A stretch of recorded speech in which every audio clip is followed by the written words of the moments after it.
donc je vais vous parler plus précisément d'un projet qui a été mené à l'échelle d'un territoire qui s'appelle le projet Atome. Alors pour ça, je vais vous présenter un peu la structure d'où je viens, parce que ça permet d'un peu cadrer ce projet-là.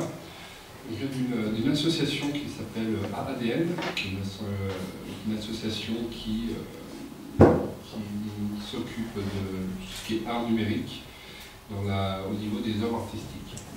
Ça soit, on est répartis en deux pôles.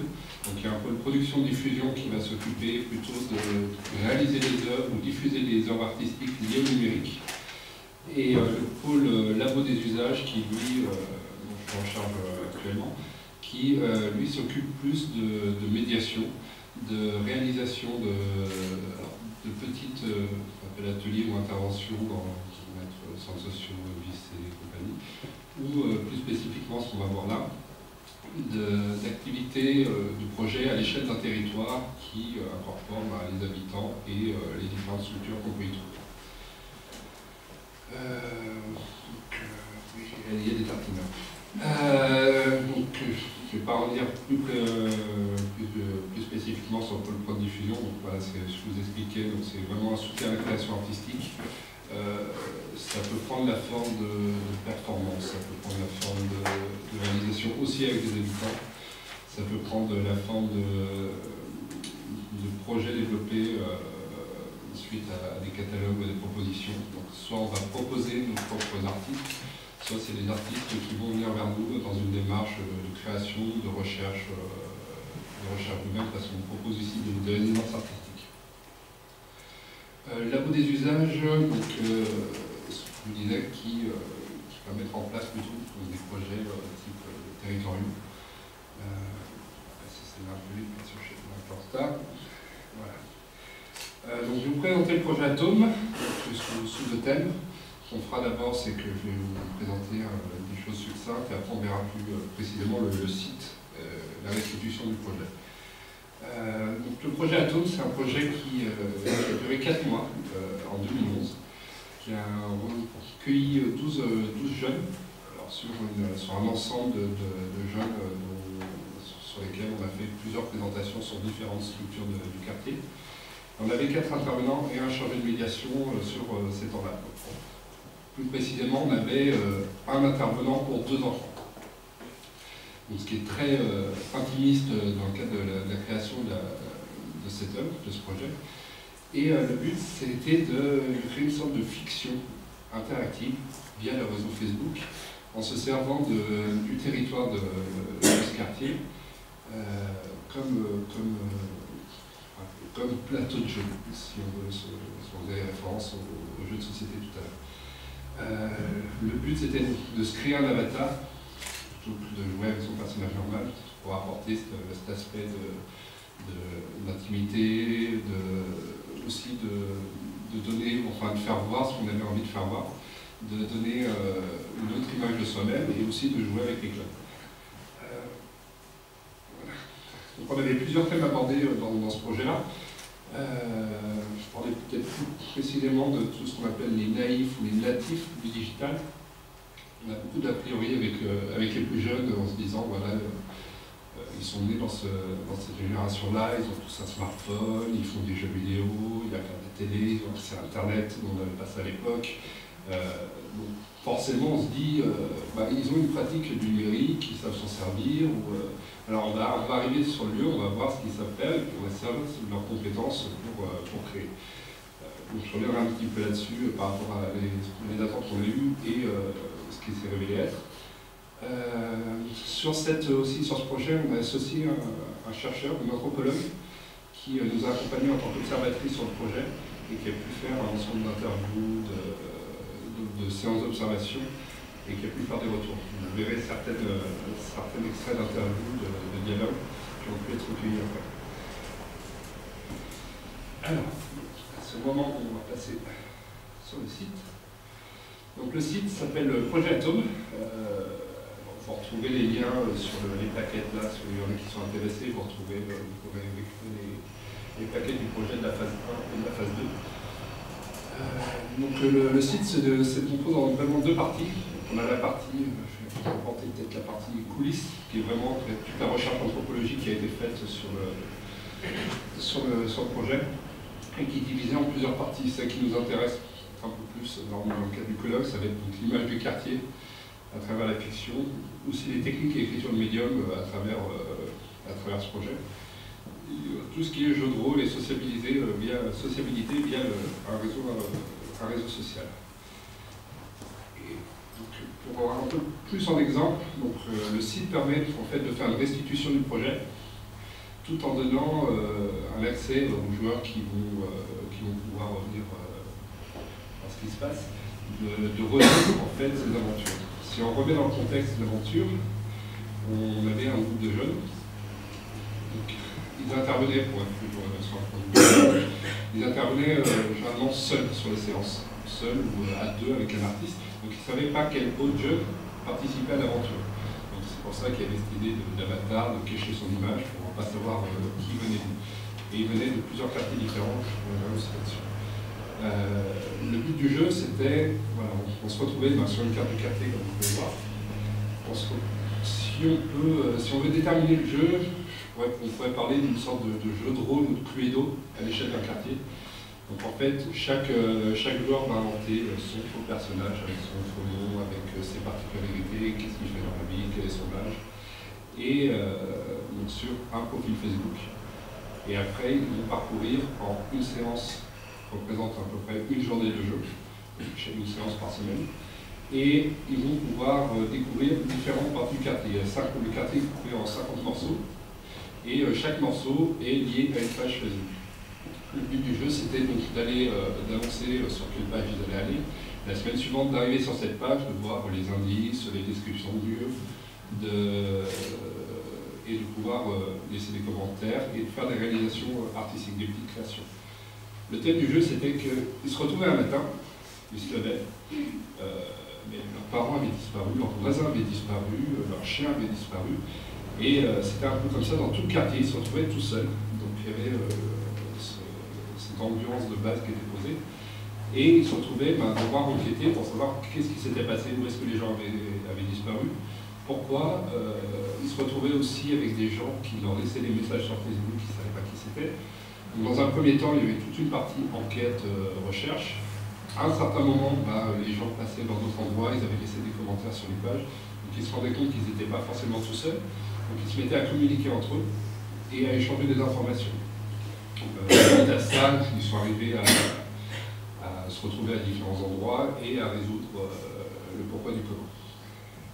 Donc sur le site, ce qu'on peut voir, en fait, on peut suivre directement un personnage suivant ses particularités. Enfin, alors, on va prendre Georges Malani. Alors Georges Malani, la particularité, c'est que de ce personnage, c'est que la personne qui le joue est une fille. Donc sur les 12 participants, on avait 11 participants, donc un personnage du même sexe, et là on a pris un petit cas à part. Ce qu'on peut faire, c'est qu'on peut, à travers le site, ça dessinera avec Internet. Logiquement, en fait, on peut cliquer sur les jours et voir en fait à quel endroit ils sont allés, quelles créations ils ont faites, et qu'est-ce qu'ils ont réalisé. Et donc l'ensemble des commentaires, ce genre de choses, tout apparaît dessus. Donc bien sûr, les technologies, ça ne marche jamais quand on en a besoin. Hop. Le réseau a disparu. Donc on a perdu le Wi-Fi. Alors. STMD.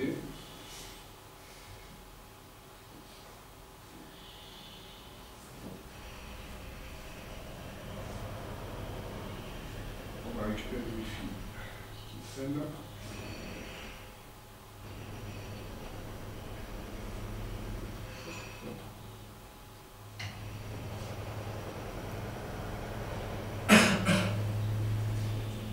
Le temps ça recharge. On va récupérer le personnage. Le temps que la carte se recharge. Donc voilà, on va pouvoir voir, voir en fait, on va pouvoir suivre le personnage jour par jour voir qu'est-ce qu'il a laissé au niveau de ses messages, de ses créations. Donc, voilà, on y arrive. Voilà. Donc là, c'est l'ensemble du parcours sur les 8 jours sur lequel il a pu progresser, Et si on commence au premier jour, donc on se retrouve avec, donc il se retrouve dans la partie maison, donc on leur indique la situation. Et à partir de là, la semaine suivante, ils peuvent décider d'aller à un autre endroit. Ils se retrouvent, elle décide d'aller à la paroisse Sainte-Trinité. Donc il y a une description du lieu qui était sur la page Facebook, qui se retrouve ici sur le site. Et on leur demandait d'écrire sur les commentaires et de réaliser une petite œuvre. Donc voilà, on avait un commentaire qui a été posé. Et d'autres gens pouvaient réagir face à ces commentaires-là, s'ils étaient amis, ou s'ils étaient directement après. Et on a des réalisations alors, qui prennent la forme soit vidéo, soit sonore, soit écrite, et qui voilà, leur donnaient des indices, ils trouvaient des indices sur place et ils pouvaient réagir à ces indices. Je vais faire très vite. Je vais donner un exemple du genre de choses qui pouvaient être réalisées.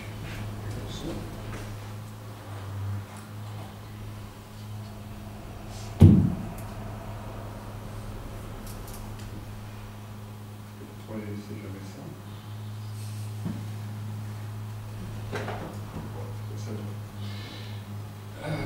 Donc voilà.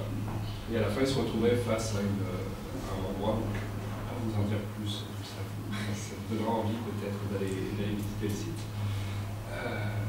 Vous l'avez pas dit. Pour revenir en fait sur la fiction, donc, qui est la première phase du projet, le monde est sur la deuxième phase et on va enclencher sur une troisième phase en 2014.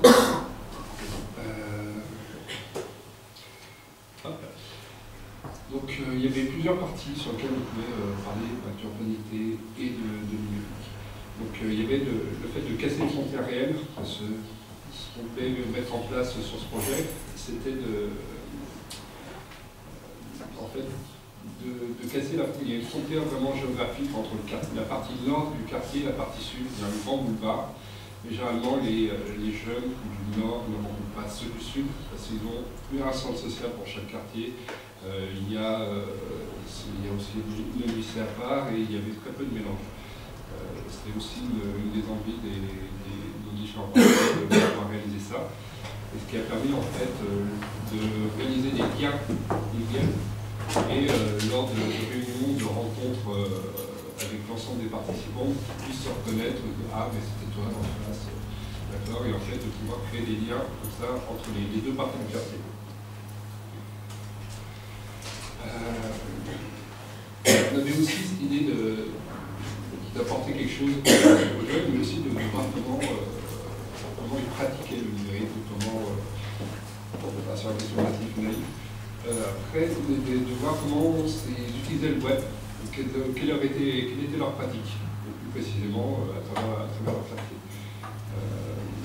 Je laisserai lire en fait l'ensemble des petites interviews, je reviendrai plus précisément sur une autre.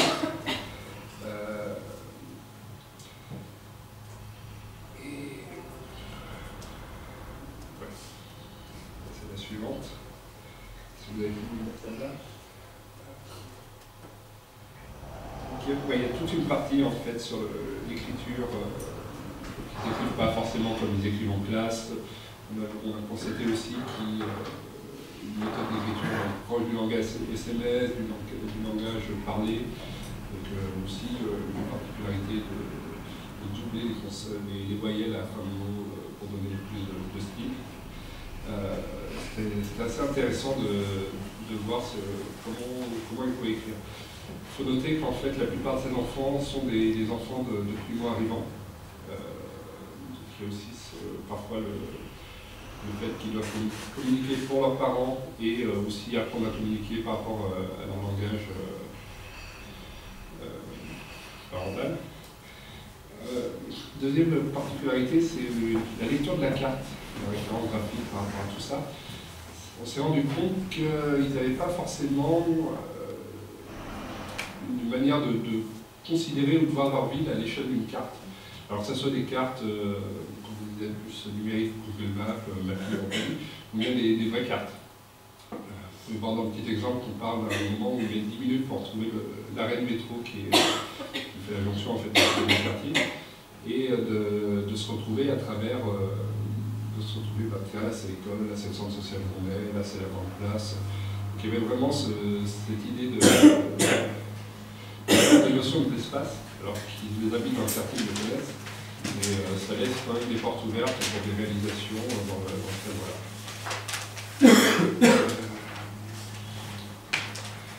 Vous parlez de l'appropriation des technologies. Donc on avait la première partie qui était la création d'avatars, qui passait par des logiciels sur Internet pour modifier les visages, qui leur permettait du coup de se cacher leur vraie identité.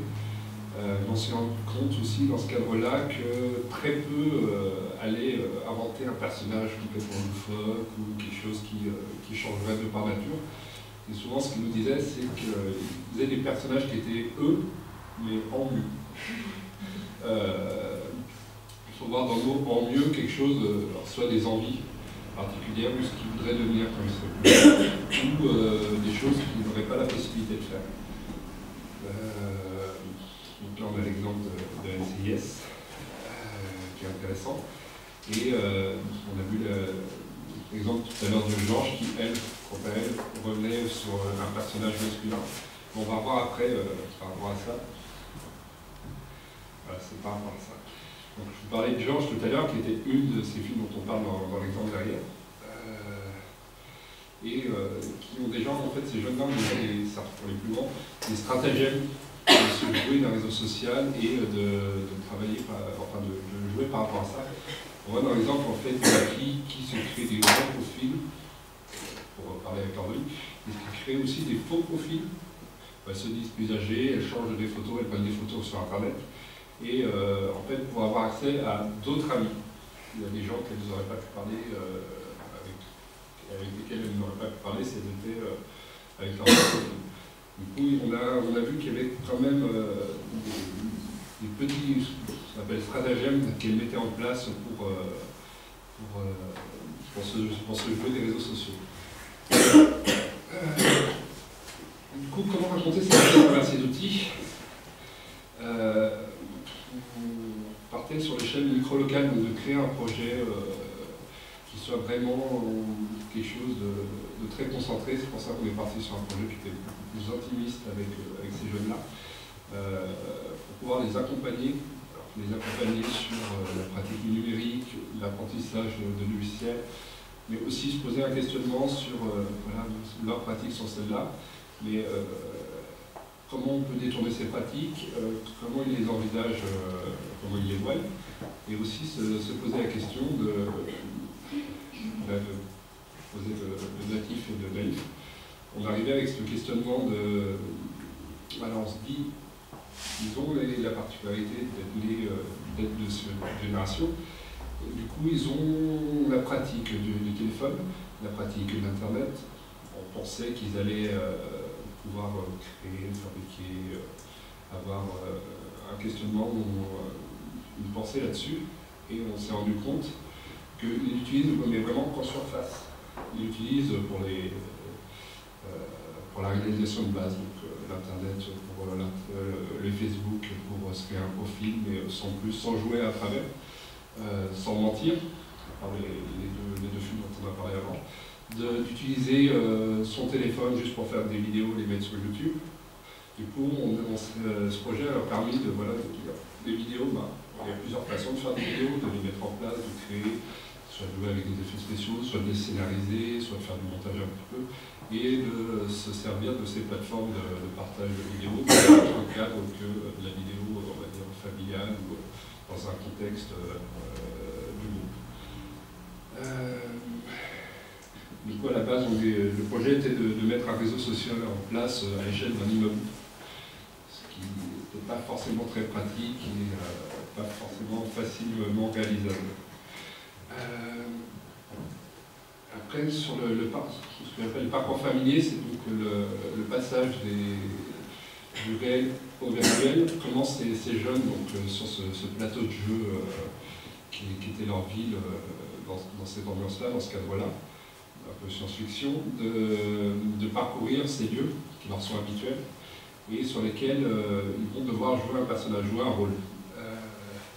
Donc on a eu vraiment deux cas de figure, ceux qui rentrent vraiment dans la poule de leur personnage, qui dit voilà, j'ai 30 ans, j'ai de l'argent, je vais aller à tel endroit m'acheter telle chose, qui jouent leur personnage. Quand on leur demande après s'il ferait vraiment comme ça, s'il était riche et plus grand, ils disent bah non, mais moi je ferais pas ça, je suis pas comme ça, là c'est vraiment un jeu. Donc ceux vraiment qui s'imprègnent, et ceux qui se perdent entre la définition de réalité, de personnel, qui se disent bah moi je vais aller à tel endroit parce que en fait moi-même j'étais à l'école maternelle ici. Du coup, elle va voir là-bas, elle va chercher ses parents à tel autre endroit, mais ses parents dans la vraie vie. Donc ils ont disparu, donc elle va les chercher dans un quartier résidentiel plus éloigné. Et dans le jeu, ou dans ses écrits, on voit qu'il y a un passage d'un univers à l'autre. Et on se perd un peu, et bon, ça fait partie du jeu, et elle évolue comme ça à travers ces différents espaces. Et du coup, aussi le fait que ça se passe dans un univers qu'ils connaissent, ça permet en fait de les captiver, de les lancer vraiment dans ce jeu-là. Le petit extrait en parle sur le fait que si ça s'était passé vraiment ailleurs, et qu'ils auraient été aussi captivés de ça. Et la plupart vont dire que plutôt non. Mais comme c'était chez eux, ça leur donnait un petit envie, donc ils allaient voir des endroits qu'ils n'avaient pas forcément d'habitude. Alors on arrive déjà à la fin. Je vais faire une petite parenthèse par rapport à mes collègues. Généralement, en fait, nous, ce projet-là, c'est plus des projets qu'on va proposer. Et après, on va chercher des financements à part. Donc on va chercher aussi des partenaires, des différentes structures qui peuvent nous accueillir, ou différents jeunes qui veulent participer. Et ça nous permet d'être plus free sur la conception et la réalisation artistique, et vraiment mettre en place un projet qui nous tient à cœur. Et généralement, ces projets se montent avec les différentes structures partenaires, soit voilà, ils nous disent voilà, on devrait peut-être cibler plus telle tranche d'âge, on voudrait parler de telle chose, ou on voudrait parler de faire un peu de prévention. Donc on essaie d'adapter les projets à ce niveau-là, c'est ça qui est intéressant. Donc actuellement, on est dans la phase 2, qui est, on sort du groupe intimiste, on part sur quelque chose de plus communautaire, qui est la réalisation d'une exposition en octobre 2013.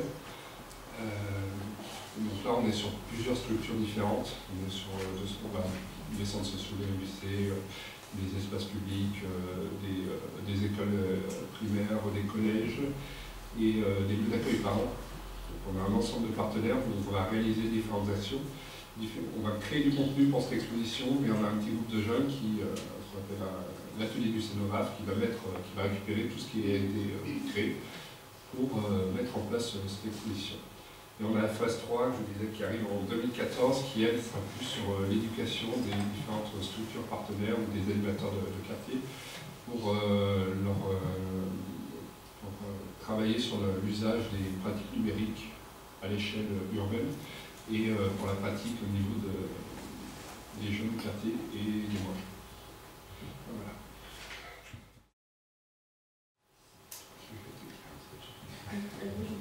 Est-ce que ça sera reconduit ailleurs ou est-ce que c'est pensé aussi, reconduit une fois sur le territoire ou même dans une ville? Alors sur l'ensemble du territoire, on passe sur les phases suivantes, mais c'est tout à fait productif sur différents lieux ou sur d'autres quartiers. Du fait que le système de jeu est adaptable. Il faut très bien reprendre les différents quartiers, garder la même histoire de fond et de resélectionner les différents quartiers, de recréer des pages Facebook, de profil. Le seul petit souci technique qu'on a eu, c'est, alors ça venait de chez Facebook, c'est qu'ils ne toléraient pas trop le fait d'avoir des fausses personnes, avec des faux noms, des faux pseudos, des fausses photos. Donc on a il y a des profils qui ont été coupés ou fermés temporairement, le temps qu'on aille acheter des cartes aussi pour aller valider avec des faux numéros de téléphone. Et encore, des fois, ça vient de Ouais. Donc là, ça a passé. Il y a une bonne partie qui ont été fermées juste après la restitution. Donc, ça nous a permis quand même de récupérer les informations. Mais il y a moyen de réadapter ça sur différents quartiers.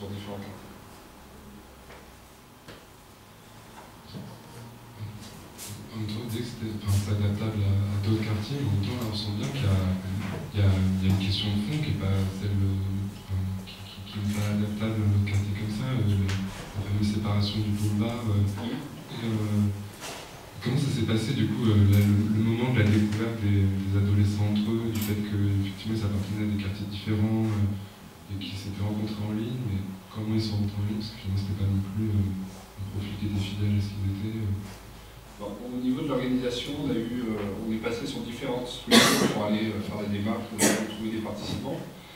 La plupart des ateliers du coup se passaient soit avec un artiste et les deux participants sur différents temps. Généralement, on n'avait pas deux artistes au même endroit avec les mêmes jeunes.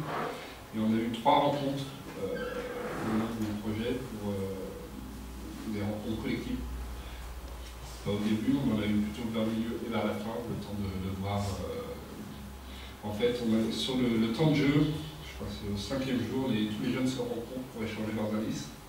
Parce que dans le scénario, il y a un personnage qui est géré par un des animateurs, par l'anthropologue exactement, et qui leur donnait rendez-vous à un endroit, à l'UC, et pour qu'ils échangent des indices. Donc à ce moment-là, on a fait une rencontre IRL, une real life, où ils ont pu échanger leurs indices, où ils ont pu produire différents contenus à ce moment-là et les réaliser.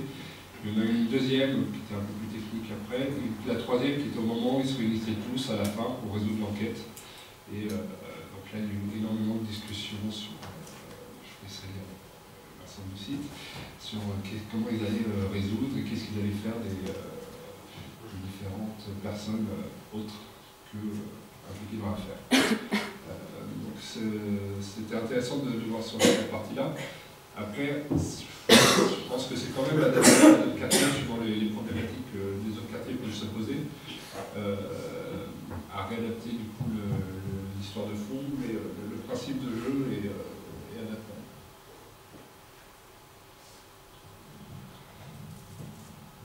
Oui, moi j'avais une question parce qu'en préparant cette journée, on avait aussi eu ce travail collectif autour du fait que la ville était pour les adolescents et pour les enfants et puis les adolescents en cours d'autonomisation un lieu qui était avec aussi beaucoup de règles, qui est très, très cadré, puis qui était aussi un lieu dans lequel ils pouvaient se mettre en danger.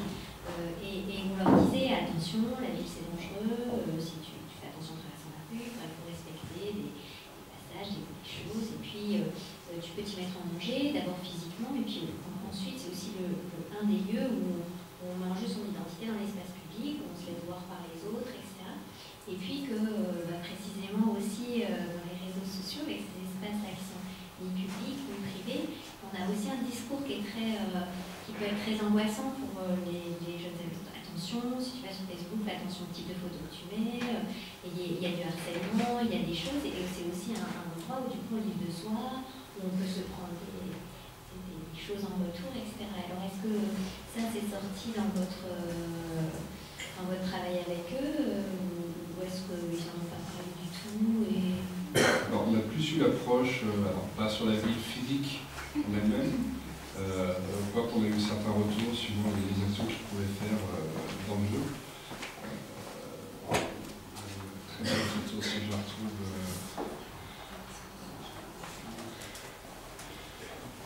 Personnage. Je sais plus où elle est. Bon, en fait, on a.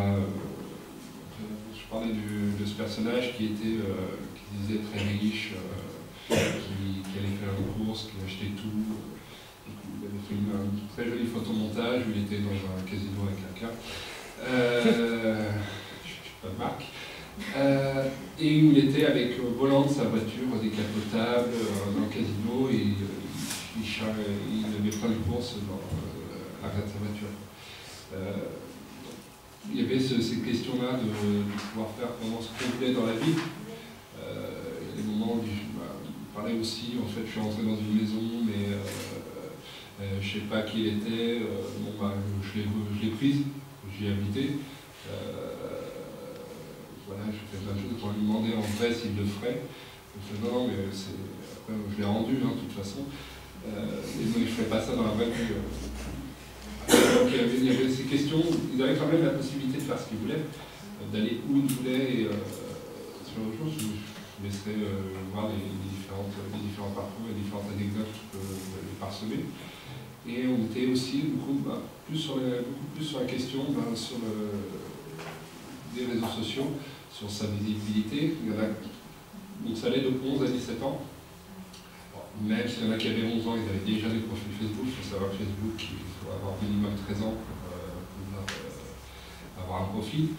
Donc ils s'inventaient des âges, ce genre de choses.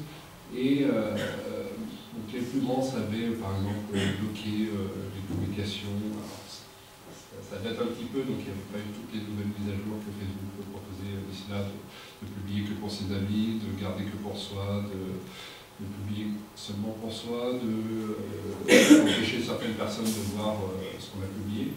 Donc à l'époque, ils se débrouillaient comme ils pouvaient.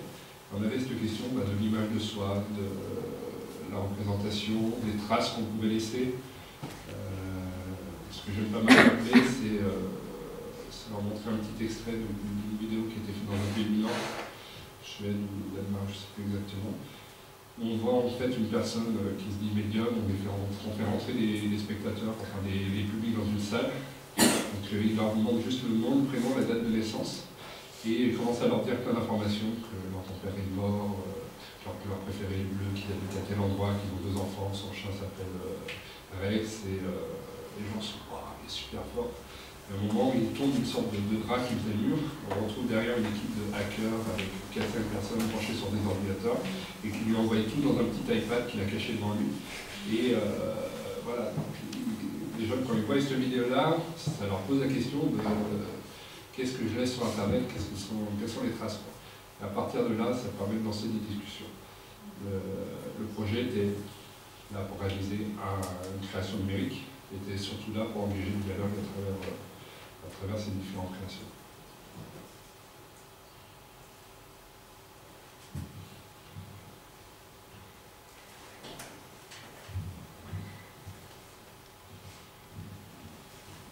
Une petite question sur le rapport à la fiction. Vous nous avez bien précisé sur le rapport au numérique, la catégorie digital native était un peu problématique si on est systématisé, en tout cas si on faisait un effet de génération. Et est-ce que dans le rapport à la fiction, alors, deux questions articulées, est-ce qu'il y avait des choses dans leur pratique qui vous semblaient faciliter le passage à la fiction? Est-ce qu'il y avait quelque chose dans leur savoir-faire, peut-être pas pour tous, mais sous les formes différentes, qui fait que le passage à la fiction a posé ou n'a pas posé de problème, était un registre qui leur convenait? Et deuxième chose, du coup, comme vous articulez fiction, ce que je vous trouve une idée, et pratique numérique, est-ce qu'il n'y a quand même pas un risque qui est justement d'en faire un espace fictionnel qui ne l'est pas? Et pour le coup, quand on dit in real life, c'est une mauvaise manière de dire, puisque Internet fait partie de la vie et que c'est bien réel, c'est ce qui s'y dit, la preuve, Facebook nous emmerde pour ne pas faire la fiction. C'est qu'il y a un souci d'authenticité et de transparence qui en fait un lieu problématique. Est-ce qu'il y avait des choses qui étaient déjà dans la pratique, c'est-à-dire que le passage à la fiction était facile, et puis est-ce qu'il n'y a pas parce que la limite, c'est pas justement faire des pratiques numériques un espace fictionnel qui n'est pas. Ouais. Tout à l'heure, je parlais de In Real Life. Je parlais aussi de natif ou de naïf.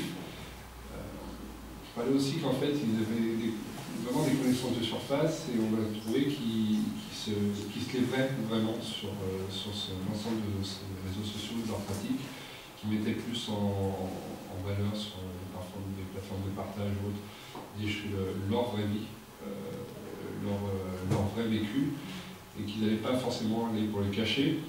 On est plus dans la recherche de l'audimat, des nombres de vues, de se faire du buzz. On parlait de In Real Life, ça serait plus Is Real Life, c'est la vraie vie. c'était pas forcément, du coup, vraiment pratique d'aller dans une fiction, parce qu'ils avaient une pratique de différents médiums numériques qui étaient plutôt employés pour d'augmenter en fait leur vraie vie, avec les différentes choses dont on parlait avant. Du coup, de leur dire qu'on peut s'en servir dans un cadre de création, qu'on peut, entre guillemets, mentir, qu'une vidéo, c'est pas forcément... Enfin, on peut faire de la vidéo, montrer quelque chose, mais sans avoir forcément un acteur, sans forcément avoir un point de vue avec des commentaires. On peut très bien travailler sur des hors-champs, on peut très bien travailler sur juste du son, parce que sur l'équipe d'intervenants, on avait 2 artistes sonores, et du coup leur montrer qu'il y a des choses qui sont possibles grâce à leurs différents usages, qu'ils ne soient pas enfermés dedans, leur montrer les possibilités, et qu'à partir de ça, on peut créer de la fiction, créer une œuvre artistique. Après, ce qui serait intéressant, c'est de les revoir 1 an après, là maintenant, et de voir quelles sont leurs pratiques dans maintenant du numérique. Voilà, on a certains jeunes qu'on retrouve sur les ateliers, mais pour les plus grands, de voir qu'est-ce que ça peut leur changer dans leur vision, dans leur manière de faire, de vivre à travers le numérique.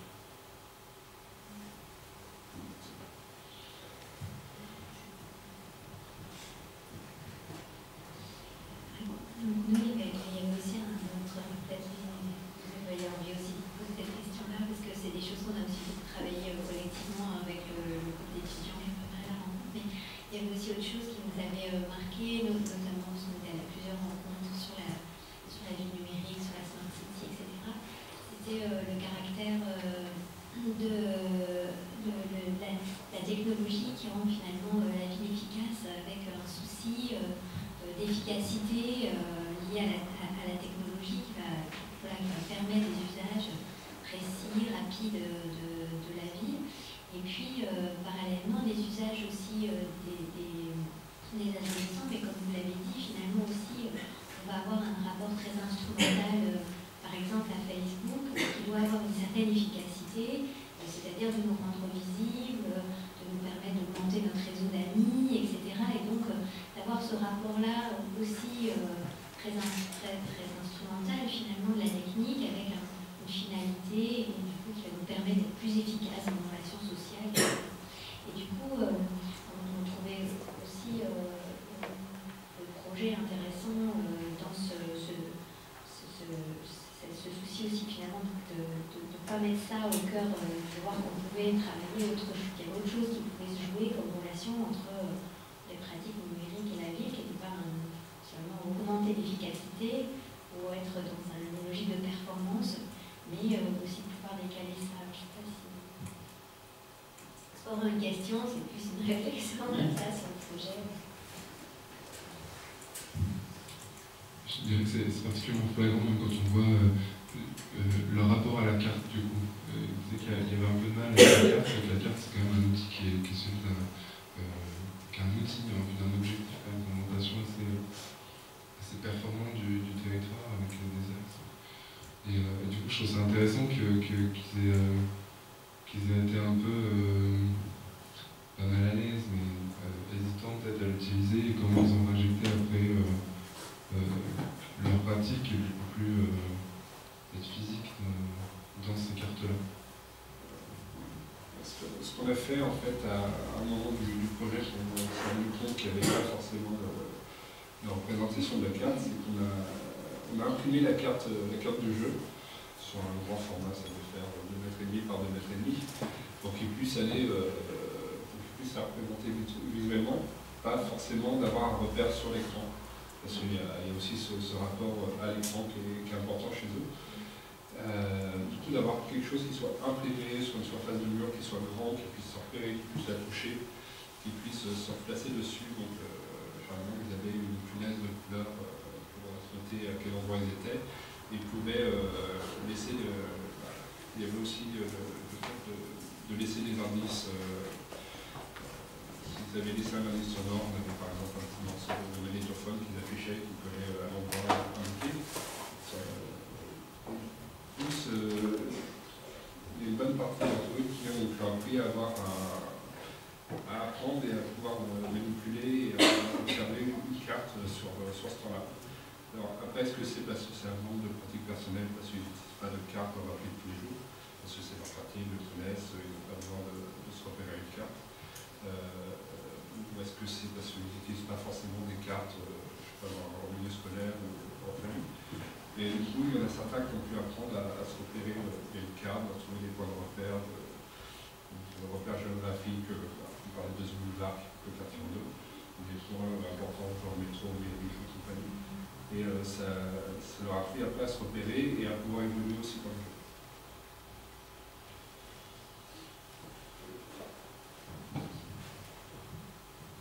D'autres questions?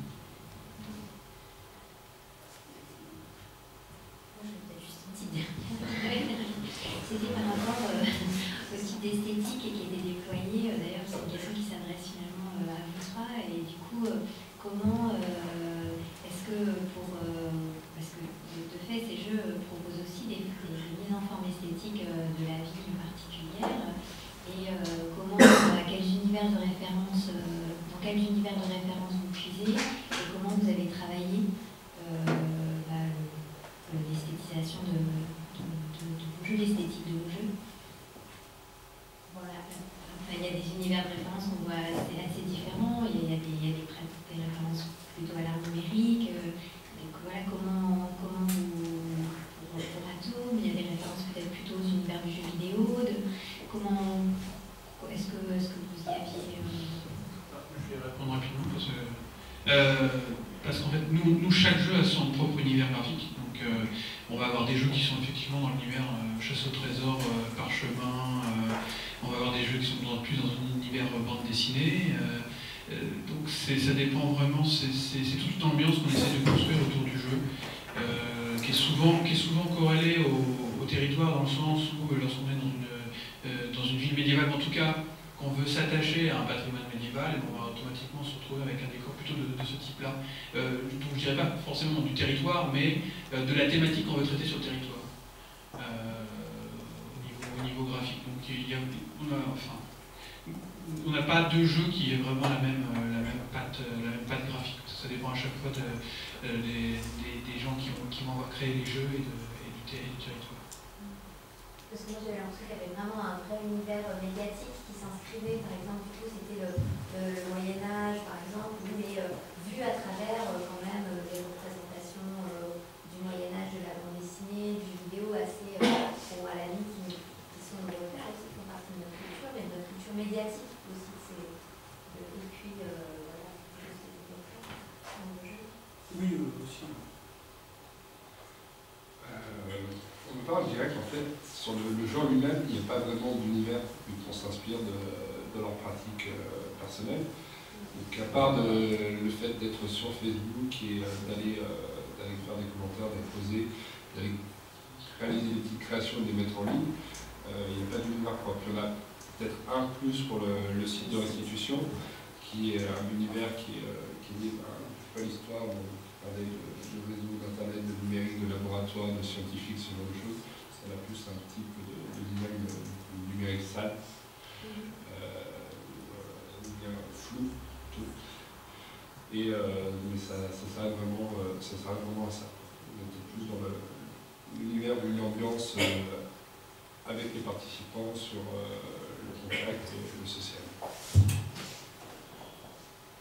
Je suis d'accord avec ce qui s'est déjà dit. Et après, en fait, ça va dépendre de plein de choses. Ça va dépendre du scénario, du territoire, des technologies, de tout. Et c'est ce mélange-là qui va donner un univers particulier.